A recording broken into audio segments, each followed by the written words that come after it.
वाहिद वो लीडर है जिसने सुपर पावर जैसे मुल्कों को एब्सोल्युटली नोट का। वाहिद इमरान खान है जो किसान की बात करता है। अस्सलामुअलैकुम नाजरीन, आपका मेज़बान वकार अदर चौहान आपकी खिदमत में हाजिर है और आप देख रहे हैं पीके न्यूज़। नाजरीन, इस वक्त हम मौजूद हैं रावलपिंडी के इलाका बंगश कॉलोनी के अंदर यूसी 9 का ये इलाका है और मेरे साथ आज जो शख्सियत मौजूद हैं मलक नदीम साहब, ये पीटीआई के सिटी वाइस प्रेसिडेंट हैं। इनसे हम आज बात करेंगे कि जो पीटीआई है वो किस तरह देख रही है मौजूदा सूरत हाल को। अस्सलाम वालेकुम। वालेकुम अस्सलाम। सबसे पहले तो हम आपको मुबारकबाद पेश करते हैं कि आपको जो है ना रावलपिंडी सिटी का वाइस प्रेसिडेंट बनाया गया जनाब। खैर मुबारक वकार भाई, बहुत शुक्रिया, आपने अपना कीमती वक्त निकाला और हमारे पास आए। अच्छा मलक साहब, मुझे ये बताइएगा कि जो मौजूदा सूरत हाल जा रही है सियासी लिहाज से, आप क्या समझते हैं कि जो मुस्लिम लीग नून की हुकूमत है वो टिक पाएगी, आगे चल पाएगी, या आपको नहीं दिखाई दे रहा?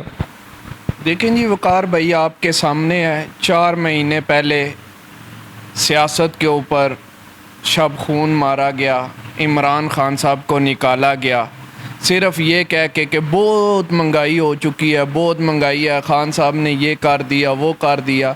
लेकिन आज आपके सामने है 4 माह से आवाम की क्या हालत हो चुकी है।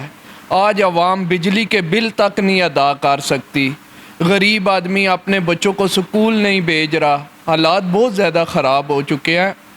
और हमारा बिज़नेस है कपड़े का, मैं आपको वहाँ से ही बताता हूँ कि फैसलाबाद के अंदर ये हालत है कि फैक्ट्रियाँ बंद पड़ी हुई हैं, माल तैयार नहीं हो रहा। आगे सर्दी का सीज़न है, माल लोगों को नहीं मिल रहा, लोग बहुत ज़्यादा परेशान हैं।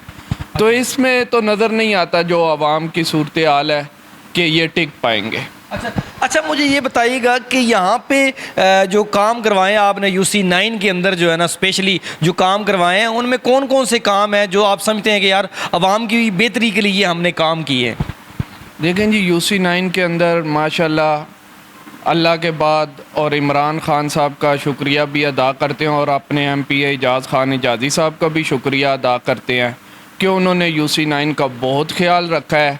यूसी 9 के अंदर हमने बहुत सारे काम करवाए हैं कि 75% जो है ना यूसी 9 के अंदर गलियों के हो गए, सीवरेज को हो गया, पानी का हो गया, और बड़े हम प्रोजेक्ट लेके आए हैं। 50,000 गैलन की टैंकी भी एक बनवाई है, उसके अलावा 3 से 4 ट्यूबवेल लगवाए हैं यहाँ, और 35 साल का दरीना मसला जो यूसी 9 का था गैस का, उसका भी माशाल्लाह हमने काम शुरू करवा दिया है जी।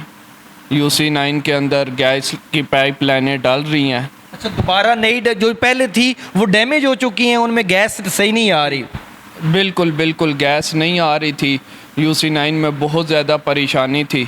अच्छा। तो उसकी वजह से एजाज़ खान एजाज़ी साहब ने बहुत, उनका शुक्रिया अदा करते हैं जी, उन्होंने हमारी आवाज़ को सुना।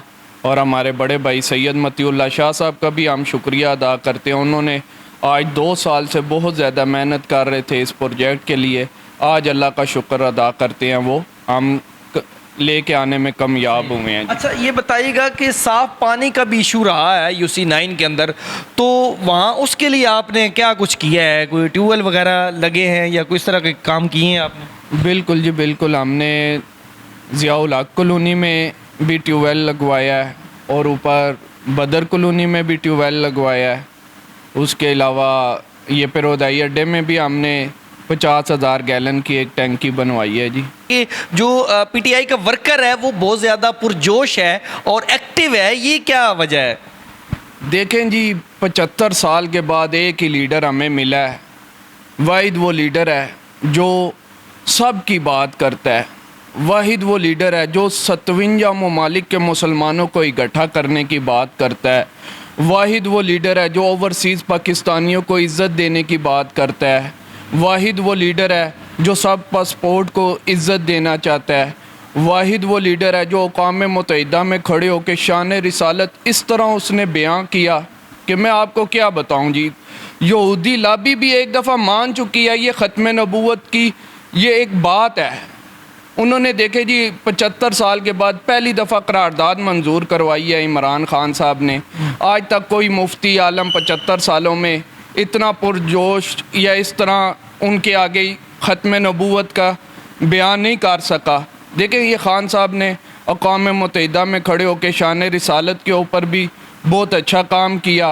उसके अलावा देखें ख़ान साहब ने अपनी जान की परवाह नहीं की, अपने मुल्क अपनी आवाम की खातिर, हालांकि उन्हें इंटरनेशनल तौर पर धमकियां दी जा रही थी कि आपकी गवर्नमेंट हम गिरा देंगे। आपने रूस का दौरा किया तो ख़ान साहब ने अपनी ना जान की परवाह की ना अपनी गवर्नमेंट की परवाह की, उन्होंने रूस का दौरा किया। वाहिद वो लीडर है जिसने सुपर पावर जैसे मुल्कों को एब्सोल्युटली नोट का। वाहिद इमरान खान है जो किसान की बात करता है, वाहिद इमरान खान है जो मज़दूर की बात करता है, उसके लिए देखे उसने पनाहगाह बनाई। वाहिद इमरान खान है जो गरीब की बात करता है, गरीब के लिए उसने सेहत कार्ड जैसी सहूलत दी। वाहिद इमरान खान है जो सबको इकट्ठा करना चाहता है। सही। देखें वाहिद इमरान खान है जो हकीकी आज़ादी की बात कर रहा है। वाहिद इमरान खान है जो ग़ुलामी की जंजीरों से आवाम को निकालना चाहता है। तो मैं तो ये कहूँगा कि जो नहीं भी इमरान खान को पसंद करते वो भी पसंद करें, खुदारा इसलिए करें कि आपके बच्चों के मुस्तकबिल की बात कर रहे हैं इमरान खान। जी नाज़रीन, आपने सुना, मेरे साथ मौजूद थे मलिक नदीम साहब। ये सियासी और समाजी शख्सियत हैं और यहाँ रावलपिंडी सिटी से वाइस प्रेसिडेंट इनको जो है ना वो बनाया गया है। इनका कहना ये है कि हमने यहाँ पे जो साफ़ पानी के ट्यूबवेल वगैरह लगाए, उसके अलावा जो स्पेशली यहाँ पे गैस नहीं आती थी UC9 के अंदर जो ना गैस का बहुत बड़ा मसला था, वो हमने हल करवाया है। और इसके अलावा जो गलियां हैं और नालियां हैं वो भी हमने तमाम बनवा चुके हैं। अमरीकी जो साजिश थी उसके तहत हमारी गवर्नमेंट को गिराया गया है और इंशाल्लाह वो वक्त दूर नहीं है जब इमरान खान साहब एक दफ़ा फिर वज़ीर आज़म बनेंगे। इसी के साथ अपने मेज़बान वक़ार हैदर चौहान को इजाज़त दीजिए। अल्लाह नेगहबान।